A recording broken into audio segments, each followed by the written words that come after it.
jumlah penduduk di dunia berdasarkan agama yang dianut.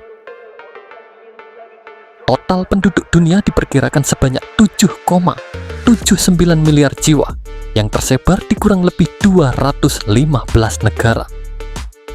Agama yang paling banyak dianut terdiri dari Taoisme, Hindu, Buddha, Kristen, Islam, dan agama lokal lainnya.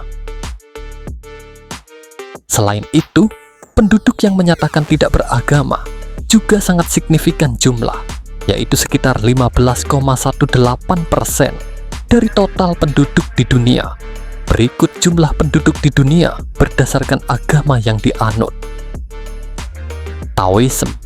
Agama Taoisme adalah agama kepercayaan tradisional di Tiongkok dengan penganut sebanyak 394 juta jiwa atau sekitar 5% dari total penduduk dunia.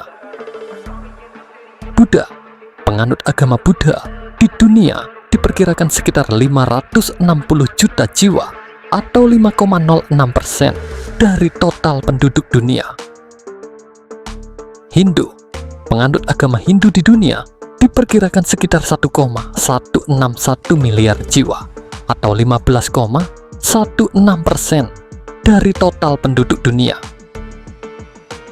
Tidak beragama.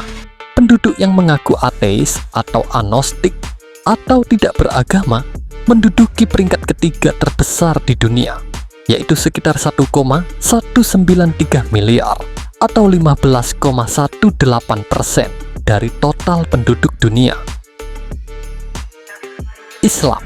Penduduk dunia yang beragama Islam adalah sebanyak 1,864 miliar atau sekitar 24,52% dari total penduduk dunia. Kristen. Penduduk dunia yang beragama Kristen adalah sebanyak 2,513 miliar atau sekitar 32,11% dari total penduduk dunia. Selebihnya adalah agama lokal dan kepercayaan lainnya, kurang lebih sekitar 2,97% dari total penduduk di seluruh dunia.